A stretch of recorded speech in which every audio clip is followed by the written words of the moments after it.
Nous allons lire l'évangile de Jésus-Christ selon saint Luc, chapitre 1er, du 26e au 38e verset. En ces temps-là, l'ange Gabriel fut envoyé par Dieu dans une ville de Galilée appelée Nazareth, à une jeune fille vierge, accordée en mariage à un homme de la maison de David, appelé Joseph. Et le nom de la jeune fille était Marie. L'ange entra chez elle et dit: « Je te salue, comblée de grâce, le Seigneur est avec toi. » À cette parole, elle fut toute bouleversée et elle se demandait ce que pouvait signifier cette salutation. L'ange lui dit alors: « Sois sans crainte, Marie, car tu as trouvé grâce auprès de Dieu. Voici que tu vas concevoir et enfanter un fils. Tu lui donneras le nom de Jésus. Il sera grand, il sera appelé fils du Très-Haut. Le Seigneur Dieu lui donnera le trône de David, son père. Il régnera pour toujours sur la maison de Jacob, et son règne n'aura pas de fin. » Marie dit à l'ange: « Comment cela va-t-il se faire, puisque je ne connais pas d'homme? » L'ange lui répondit: « L'Esprit Saint viendra sur toi, et la puissance du Très-Haut te prendra sous son ombre.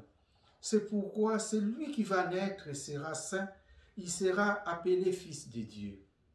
Or, voici que, dans sa vieillesse, Élisabeth, ta parente, a conçu elle aussi un fils, et en est à son 6e mois, alors qu'on l'appelait la femme stérile, car rien n'est impossible à Dieu. » Marie dit alors: « Voici la servante du Seigneur, que tout m'advienne selon ta parole. » Alors l'ange la quitta. Chers frères et sœurs, l'évangile d'aujourd'hui nous parle de l'Annonciation. Ça s'est passé à Nazareth. L'ange Gabriel va voir la Vierge Marie pour lui parler de la naissance de son fils. Alors, qu'est-ce qui s'est passé? D'ailleurs, j'aime très bien cette expression qu'on dit « Dieu écrit droit avec les lignes courbes ». Ça, c'est intéressant. Je répète, Dieu écrit droit avec des lignes courbes. Et aujourd'hui, on va comprendre cela, comment Dieu nous utilise parfois pour faire passer son message. Pour mieux comprendre l'évangile d'aujourd'hui, il faut d'abord comprendre la première lecture, parce que tout est parti de là. Deuxième livre de Samuel, chapitre 7. Vous pouvez aller lire. Là, Dieu a promis à David une descendance. Dieu dit à son serviteur: je te susciterai dans ta descendance un successeur qui naîtra de toi, et je rendrai stable sa royauté. C'est-à-dire, Dieu a envoyé Nathan pour aller parler à David. Et il dit, ton trône sera stable pour toujours. Dieu a promis ça à David. Et à travers ça, on voit Dieu a continué sa mission jusqu'à arriver maintenant à cette promesse d'envoyer celui qui va siéger sur le trône de David. D'ailleurs, c'est la raison pour laquelle, quand vous entendez souvent, on dit « Jésus, fils de David » ou « Hosanna, au fils de David ». Donc, Jésus est reconnu comme fils de David, parce que c'est la promesse faite à David qui va se réaliser. Et on voit dans l'évangile, Gabriel va parler à Marie. Gavriel, comme on appelle en hébreu. Gaver veut dire homme. Elle, Dieu. Homme de Dieu. Gabriel va parler à la Vierge Marie. Mais c'est intéressant.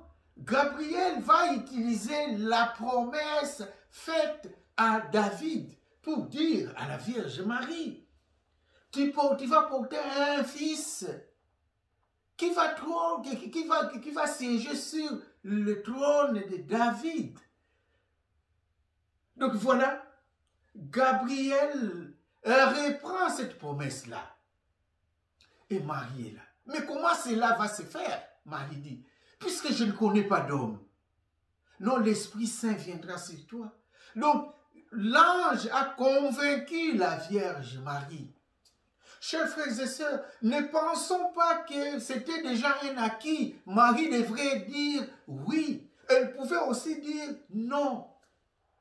N'oublions pas, dans l'Ancien Testament, qui voyait Dieu mourir, on ne prononçait pas le nom de Dieu.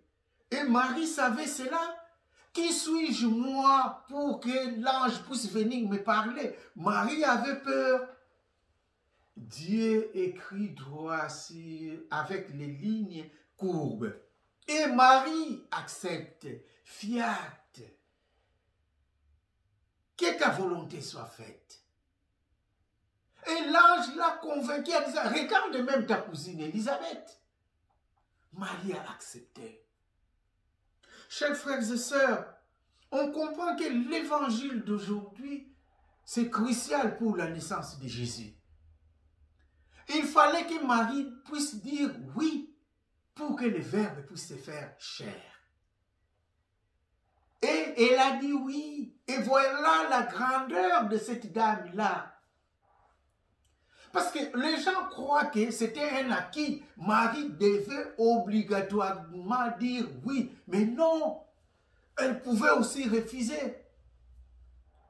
Et voilà un Dieu comme Dieu doit aller convaincre sa créature. Alors cette créature doit être une créature spéciale. On comprend pourquoi on considère Marie comme une créature spéciale. Elle a eu cette grâce qu'aucune femme sur cette terre n'a eu. Marie a dit oui. Et le Verbe s'est fait chair. Voilà, et c'est ce Verbe-là qui s'est fait chair que nous allons recevoir dans quelques jours, qui va naître parmi nous. Chers frères et sœurs, Dieu a besoin de vous et moi pour faire passer son Fils dans ce monde. Et il nous envoie encore, ou il nous utilise encore comme il a utilisé la Vierge Marie, pour nous donner son Fils. Aujourd'hui, on peut comprendre l'expression dite à Marie. Elle est le tabernacle du Saint-Esprit. On comprend. C'est dans ce tabernacle que l'Esprit Saint est descendu pour nous donner son Fils. Alors, chers frères et sœurs, aujourd'hui, on comprend. Dieu a besoin de nous pour collaborer avec lui. Il a utilisé la Vierge Marie pour nous donner son Fils. Aujourd'hui, il va nous utiliser, il nous utilise, vous et moi, pour passer dans ce monde, son Fils. On va prier encore notre Dieu, qu'il puisse venir nous visiter encore et encore, et que nous puissions être des vrais disciples du Christ qui vont aller dire la bonne nouvelle dans le monde d'aujourd'hui. Viens l'Emmanuel, viens nous sauver. Viens l'Emmanuel, viens nous t'attendons.